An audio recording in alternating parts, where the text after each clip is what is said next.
पूछते हैं, पूज्य गुरुदेव, ज्योत्साचार आदि कहते हैं कि पितृदोष है, तो हम जैन दर्शन के अनुसार इसका निवारण किस प्रकार से कर सकते हैं?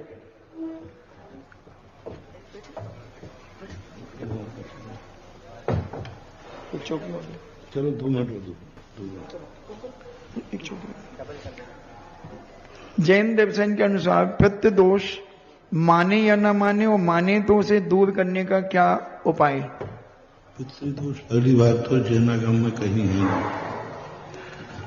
और चर्चा में यदि आता भी है तो यही है कि तुम्हारे पूर्वजों का जो आचरण था वो आचरण तुमने छोड़ दिया है, इसलिए पितृदोष आपको आ जाएगा।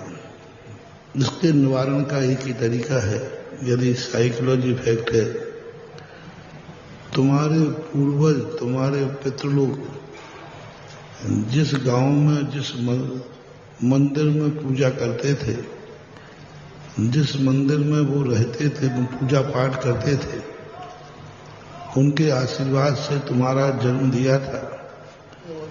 तुम्हें 45वें दिन तुम्हारी माँ जिस मंदिर में रह गई थी, उस मंदिर में साल भर में एक बार जाकर शांति धारा और विधान करके आ जाओ, सारे जगत के पितृदोष दूर हो जाएंगे। मंदिर, मान लीजिए तुम शहर में पहुंच गए, गांव में यदि वो मंदिर है तो उस मंदिर में जाके साल में एक बार वहां शांति धारा विधान करो और वहां पर आराधना, क्योंकि उस मूर्ति के सामने तुम्हारे पिताओं ने मस्तक झुकाया है। उस मूर्ति के सामने तुम्हें जन्म देने की कुशलता की याचना की थी। जब तुम गर्भ में आए थे तो मां ने उसी मूर्ति के सामने याचना की थी, मेरा बेटा स्वस्थ हो। जब तुम 45 दिन के हुए थे, वो उस भगवान के सामने लेकर के दर्शन कराया था तथा उस मूर्ति, उस प्रतिमा को कम से कम साल भर में एक बार जरूर धोख दिया करो, वहां जरूर जाना चाहिए। मान लीजिए वो मूर्ति वहां से उठ गई है तो वो उठ करके कहाँ गई है, वहां चले जाओ। मान लो गांव से मंदिर उठ गया है और किसी ना किसी शहर में तो आएगा, तो जहां वो चैत्यालय उठ के गया है, साल भर में एक बार वहां जाकर के धोख दो, जिससे बहुत बड़े लाभ मिलते हैं, पितरों का आशीर्वाद मिलता है। उस मूर्ति से रेज निकलती है, क्योंकि उस मूर्ति ने तुम्हारे लिए पहचान लिया कि ये बालक की मां मेरे लिए 45वें दिन लाई। वो उस समय ऐसा नहीं है, संस्कार बहुत बड़ी चीज है। पुद्गल संस्कार ग्रहण करते हैं।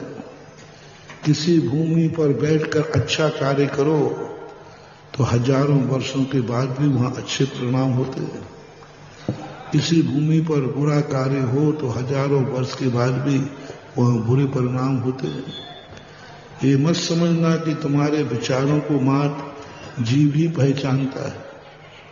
पुद्गल जड़ भी तुम्हारे विचारों को पहचानता है। जड़ भी पहचानता है कि ये कौन है।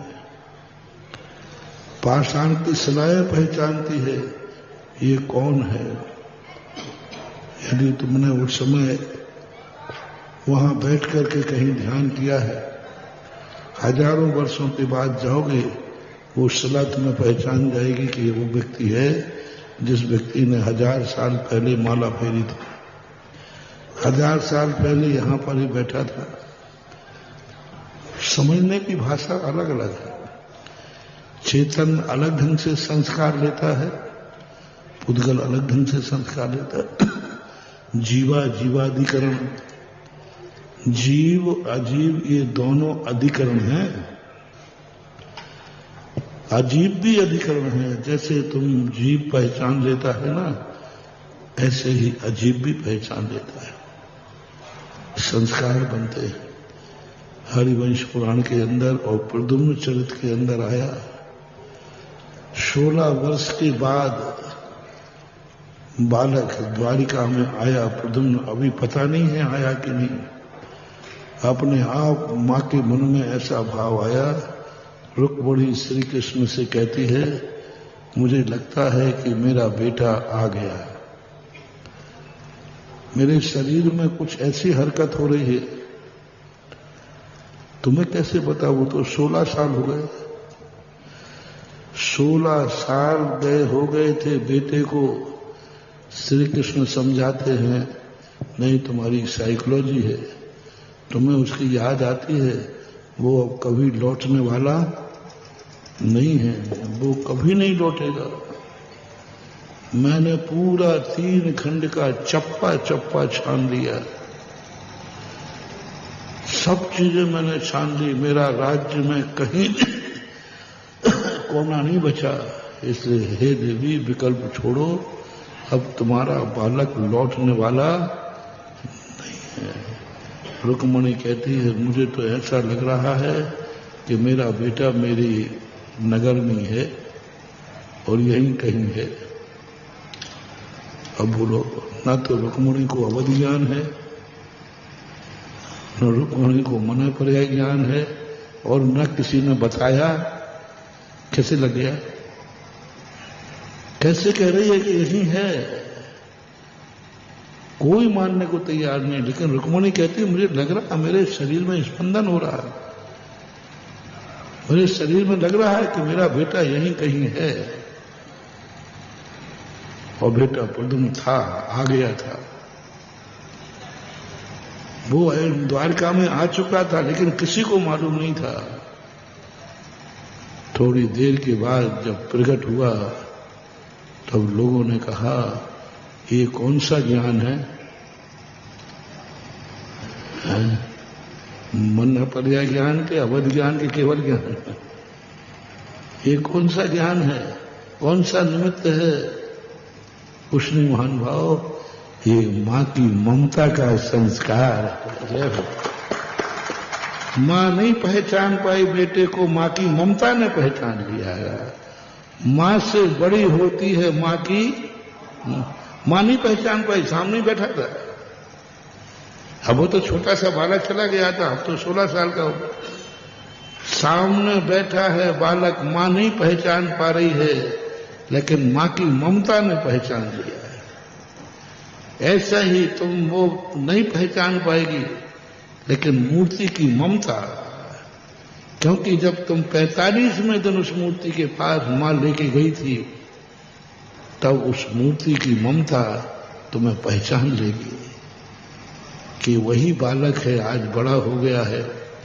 वो मूर्ति में स्पंदन होगा। मूर्ति भगवान किसी को नहीं जानेंगे, वो तो अपने आत्मा में लीन है। रुक्मिणी नहीं जान पाएगी, लेकिन वो संस्कार जानेगा। मूर्ति के अंदर जो संस्कार बैठा हुआ है, वो संस्कार पहचान लेगा। ये वही बालक है जिसके पूर्वजों ने हमारे सामने विनती की थी। और वह ममता जब मूर्ति से निकलेगी, तुम नमस्कार करोगे और वो मूर्ति की एनर्जी तुम्हारे सारे संकट दूर कर लेगी। ये अव्यक्त एनर्जी, एक तो व्यक्त एनर्जी होती है, ये अव्यक्त एनर्जी कहलाती है। रुक्मिणी की अव्यक्त एनर्जी निकल रही, व्यक्त नहीं, अव्यक्त अपने आप। उन्होंने सारे सिस्टम बताए हैं कि किस प्रकार के शरीर के अंदर, शरीर पौद्गलिक है, शरीर के अंदर सिस्टम दिख रहे हैं मां के। ज्ञान काम नहीं कर रहा है, ज्ञान कुछ नहीं सोच पा रहा, वो तो विस्मृति में है, लेकिन शरीर काम कर रहा है।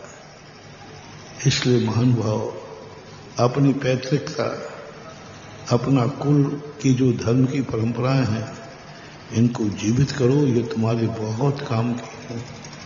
मैं इसलिए नहीं कह रहा हूं कि तुम गांव में आने लगो, मैं इसलिए कह रहा हूं उस गांव में तुम्हारे पिता के द्वारा पूजी हुई मूर्ति है। पिता भली चले गए हैं, लेकिन जिस मूर्ति को उन्होंने पूजा है वो तो है। पिता भली चले गए हों लेकिन उनकी फोटो तो है। पिता चले गए हों लेकिन उनकी कोई वस्तु तो है। पिता चले गए लेकिन कोई वस्तु ऐसी है जो उनसे जुड़ी हुई हो। कोई वस्तु है उनकी जुड़ी हुई हो तो सबसे बड़ी सारी वस्तुएं बिक जाएंगी। पिता के द्वारा दिया हुआ मकान बिक गया, पिता से जुड़ी हुई संपत्ति थी वो चली गई, सब कुछ चला जाता है। लेकिन पिता से जुड़ी हुई जो मंदिर की मूर्ति है वो ना बिकी है ना कहीं गई है, वो अभी दुनिया में है। जो पिता से जुड़ी है, जो तुम्हारे पूर्वजों से जुड़ी है, जो तुम्हारे दादाओं से जुड़ी है, उसका कुछ भी नहीं हुआ। सारी संपत्ति उथल पुथल हो गई, सब खुद हो गई, तुमने बेच डाली, सब छोड़ आए, मकान सब कुछ कर लिया, दूसरों ने कब्जा कर लिया, तुम्हारे पूर्वजों के मकान पर कब्जा कर लिया, सब कुछ खत्म हो गया। लेकिन मूर्ति पर वीतरागी भगवान की मूर्ति आज भी हजारों साल के बाद भी दुनिया में कहीं ना कहीं है। बस उस मूर्ति को, उस मंदिर को आप लोग जीवित रखो। और उसमें मेरा आज के मोटिवेशन सारे जगत के लिए, आज हर भक्त को मेरा एक संदेश है कि आपके द्वारा, पूर्वजों के द्वारा उस मूर्ति को खोज करो, पता करो कि तुम्हारे पूर्वजों ने किस गांव में कहां कौन सी मूर्ति की पूजा करते थे, वो मूर्ति कहां है। बस उसको साल भर में एक बार भोग देने जाना शुरू कर दो, बाकी क्या होगा वो तुम खुद पता कर लोगे, तुम्हें खुद महसूस हो जाएगा। इतना ज्यादा नहीं, साल में एक बार। और हो सके तो जब भी तुम्हारे यहां कोई कार्यक्रम हो, एक पाती उस मंदिर में श्रीफल सहित भेज देना, एक श्रीफल भेज देना। जब भी कोई कार्यक्रम करो जाकर वहां एक श्रीफल चढ़ा के आ जाया करो, तो वो ऐसा ही तुम्हारा काम करेगी जैसे पूर्वजों का आशीर्वाद काम करता है। ऑनलाइन जिज्ञासाओं के पश्चात